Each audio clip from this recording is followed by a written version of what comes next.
highly anticipated Sony Bravia 9 is less than a week away, but today we're going to discuss what makes it different than any other mini LED out there. Actually, I won't discuss it, Sony will. Up next. I've seen things people wouldn't believe. Hey, what's up guys? I'm Brian. This is Tech Therapy. Thank you so much for joining me as we discuss the Sony Bravia 9, the most anticipated TV this year. Now we're going to see the Bravia 9 finally on Friday at our good friends at Value Electronics. And though I was part of the global launch from Sony in LA, they also did a roadshow where they were in a lot of the major cities. They were in New York. I was invited and I was more than happy to go to be able to show you what I saw in LA. Now, other than the demo material that I saw and showed you in this intro and in previous videos, it was actually the exhibits. It was actually the way they presented the local dimming and peak brightness. And the title of it basically is Useful Peak Brightness. What sets the Bravia 9 apart is not only the 4,000 nits and the ability to show you that tone mapping and that detail and that color, it is the elegant local dimming that the Bravia 9 now has. So in the first demo that we do with Eric from Sony is to show you a very bright cut version of the Bravia 9 and a competitor to show you the intricacies and the elegance of their local dimming. And then shortly after that, we will then show you the gradients and how the Bravia 9 is able to retain color and detail at 4,000 nits. Again, Sony's Eric will present for us. I'll show you a picture of Eric now, as you won't really be able to see him during the demo material as the lighting conditions wreak havoc on my camera. What's more important is what he says. Now, without further ado, let's check out the Sony Bravia 9, its useful brightness, and its elegant local dimming. Thank you so much for watching.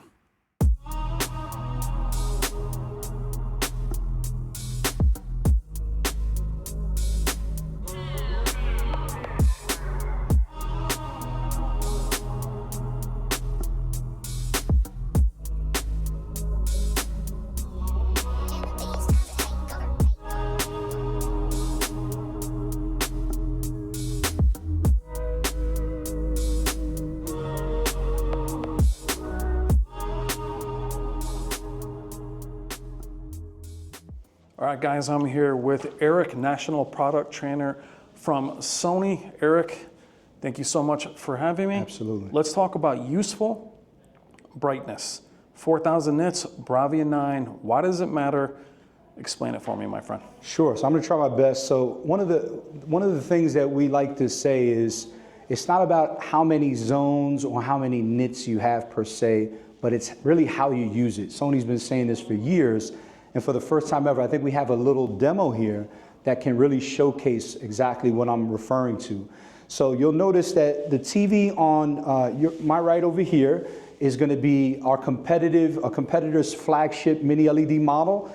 And here you'll notice the Sony Bravia 9, which is our newest mini LED television in the lineup.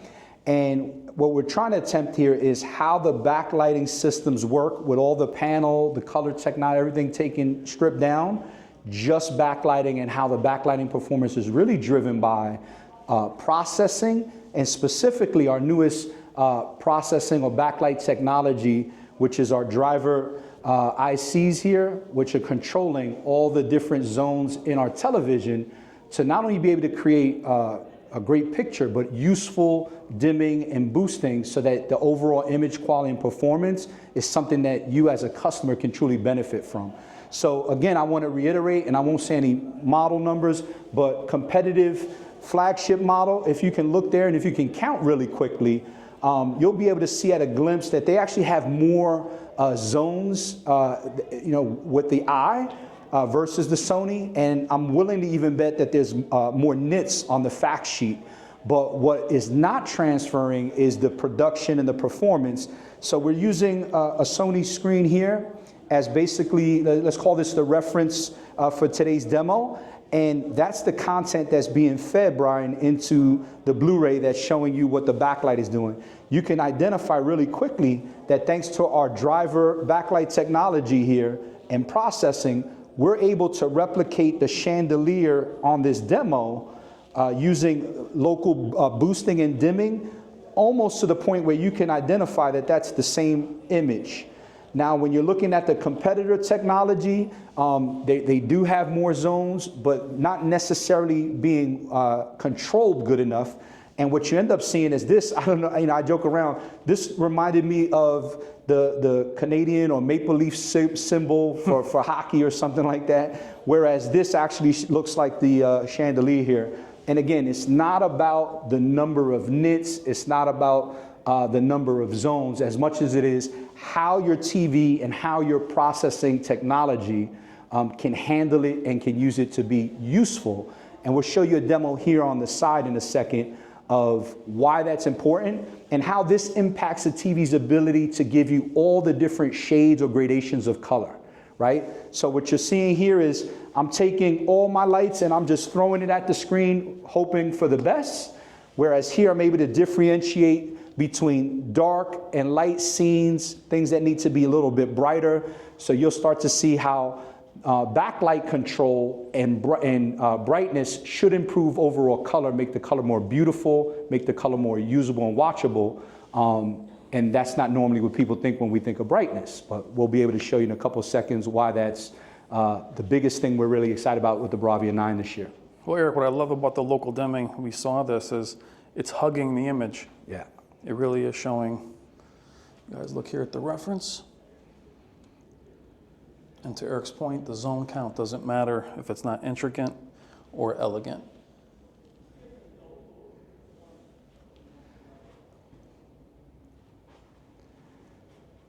And what you can see here is the individual bulbs. I want you to now kind of imagine this if I put the screen back together, and what you would be seeing is how the certain bulbs are going to be brighter, more pronounced, whereas in between the bulbs on the chandelier, there are going to be some dark spots, and you want to be able to replicate both and not just have everything just look the same sort of bright.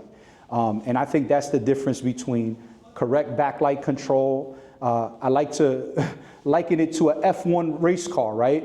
If my 15-year-old son had a new F1 race car versus a professional driver who has years of experience of driving, he's able to do a lot more with the same car. Similarly here, if you have two panels that are similar, but you have a backlight control unit proprietary to Sony, that's physical hardware in our processing unit that's next level, is definitely showing up in how important processing is in our television.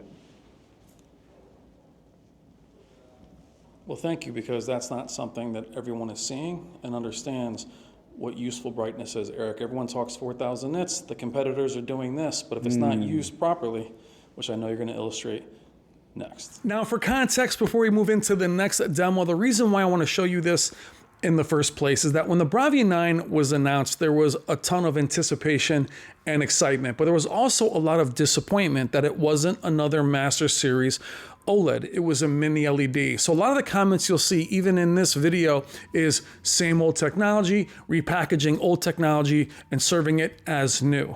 What we're showing you is a completely different backlight system, which you saw in the last demo with Eric with the screen cut out to show you the elegance of the local dimming.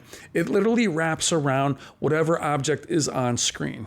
Now the next is going to be in a completely dark room where you'll barely be able to see Eric at all. And what we're going to show you here is the gradients. It's going to show you 4,000 nits useful peak brightness. The competitor can probably go brighter, have more zones, but the gradients is lost, meaning at 4,000 nits, the color absolutely disappears. And even on the QD OLEDs to the left of the Bravia 9, you may see the steps, but you'll also lose that detail. They can't get there, they'll clip.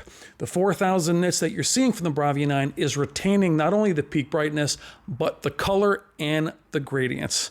So that's what I wanted to explain in between, but I wanted to be able to show you this, that the only people that see this demonstration, not regurgitated by someone like myself, but from Sony, are all the insiders and retail partners. We're able to bring this to you. Enjoy. Thank you for watching.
we're going to go through this gradients. I mean, it might not show up on camera. Yep. I have to keep the exposure low because it's going to blow out. But if you just tell me what we're seeing, I think that's helpful. Sure. So remember we talked about on the cut demo, the demo we showed you just the backlighting system, how important processing and our proprietary backlight technology was in delivering not just brightness, but beauty in the color and accuracy in the shades of color, right? So when people think of bright or 4,000 nits, they normally think the whole screen gets bright.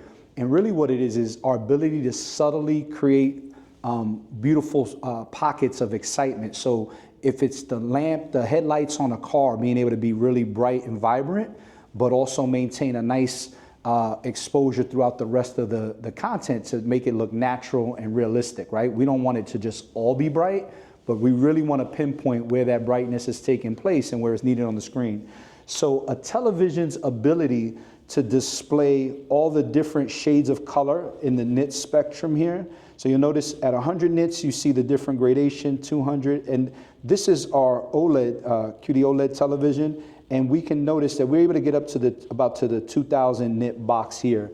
So that's showing you that Sony's able to deliver you all the shades of color, in this case in yellow, using our processing technology along with the OLED panel to give you useful nits. I think that's really should be the theme of today, is useful nits versus just brightness. Now, as we come here, you'll notice one of our competitor QD OLED models, and this one slightly comes in below where the A95L, which is our Sony flagship OLED, goes. This one's about that 1500 range. So though many people think these are the same panels, and they always ask the question, where do you get your panel from? And that's really not important or what I'm here to talk about. But what is important is how processing is able to affect what in essence is the same panel and deliver better color, better beauty, better gradation. And that's really the key here in what we're trying to showcase. And then you get to the Bravia 9, which is really changing the game in regards to exciting content. As you may know, streaming is really taking over the world, and a lot of people are not using 4K Blu-rays anymore. We're using streaming content to deliver all the things we're watching at home, the movies, the cinema experience. What Bravia 9 is allowing us to do is to create excitement, not just in more resolution, but in more beautiful pixels, more beautiful color, and really take advantage of the additional brightness. So this one you can see, we can get gradation and color representation up to 4,000 nits. Now, we're not saying what the TV's capable of or max, but you can at least see here, based on this demo, the Bravia 9 is able to show you more gradation, more beautiful color than any of the models that we've looked at. And that was our competition's flagship QD OLED. And here you're gonna see really their top of the line mini LED television. And you'll notice, I was pretty, taken back, but this is the TV that we looked at in the cut demo. And this one actually has more zones and more nits on paper, but the representation minus the processing technology that we have in our TVs, and really that's the big story for us, you'll notice it's not as useful in showing you all the different shades. So it may be able to get brighter, but that brightness is gonna have you lose color in those different gradations, which is very important to delivering beauty and the creator's intent. So this is a big part of Cinemas Coming Home, is using our backlighting technology that came from the Bravia 9 and putting that technology not only into a consumer TV, but letting that inspire the professional grading monitors now, like the HX3110, that a lot of the studios are now using as their new reference. So we're excited to showcase how important this is here today.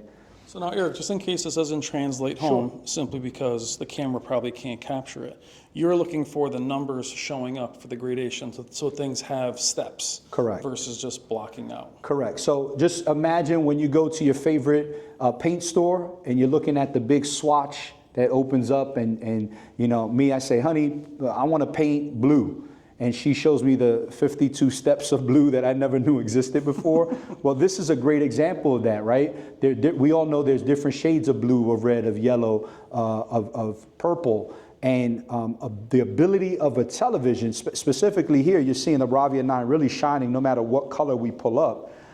But it can go as high as 2,000. In a lot of cases, you can see the 4,000 nit box in all the different colors. So whether it be red, and then if you look at the competition, you see that they're nowhere near their peak brightness or what they show on paper, and they really blow out. They can't control that much power. That's the best way I can put it, which then makes those nits unuseful, which makes those additional zones unproductive. And really, when we talk about useful brightness, this is probably the best TV I think on the market to replicate useful brightness. The Bravia 9. Even the 8 and the 7 are being able to use this processing technology to give you useful brightness.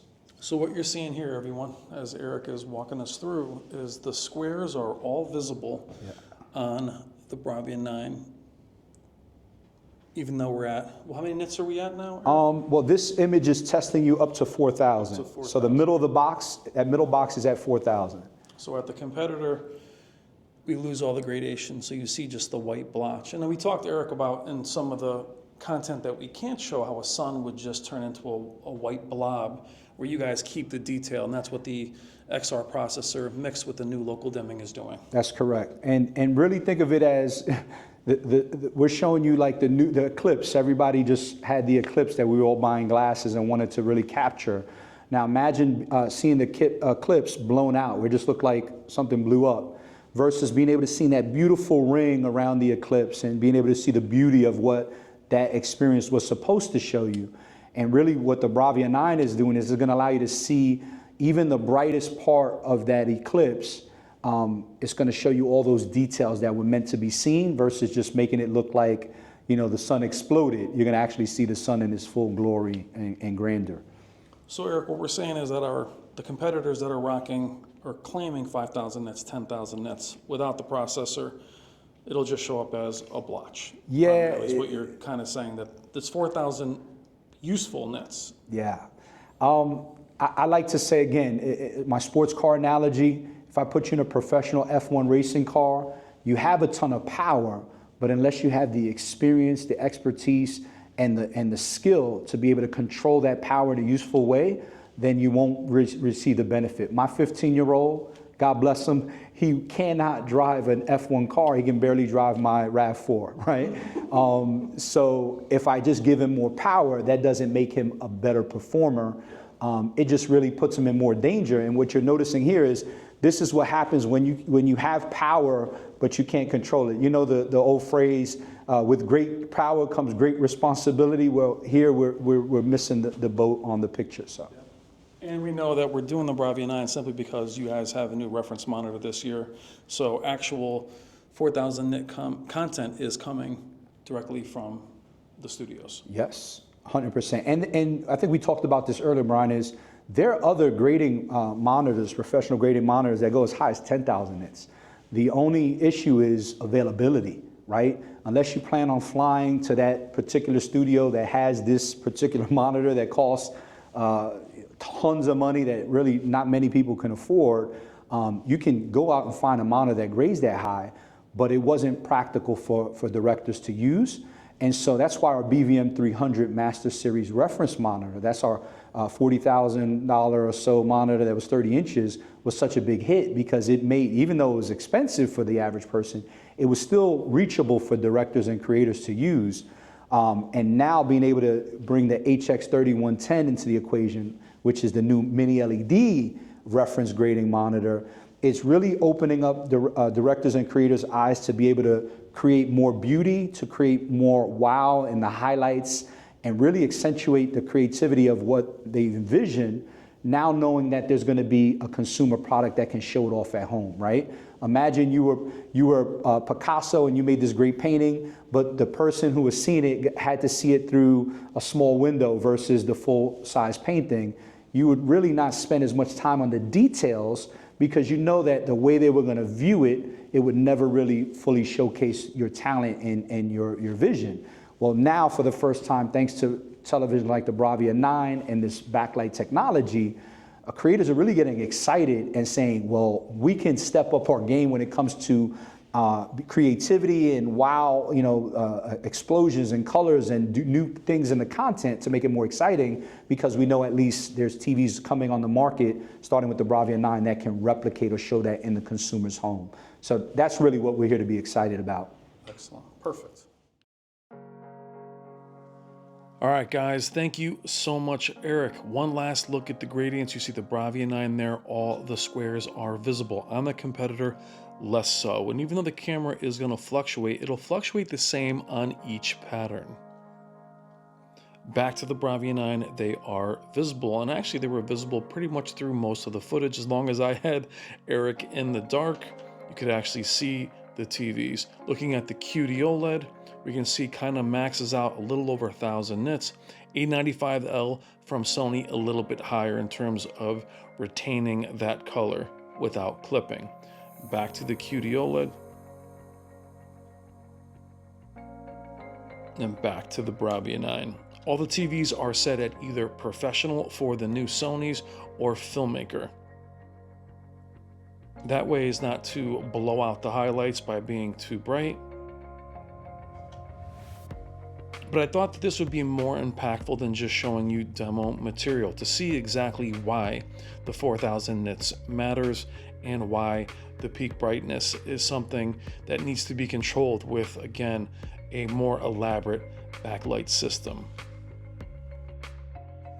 And special thanks to Sony for having me back out to New York.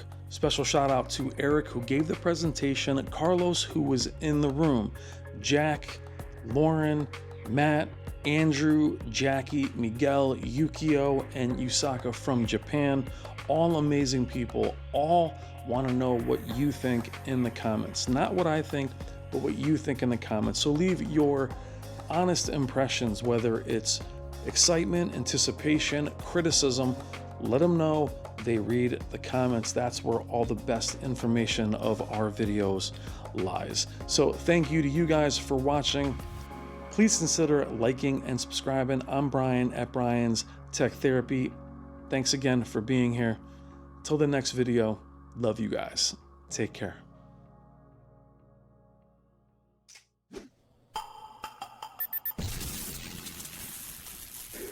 It's better to burn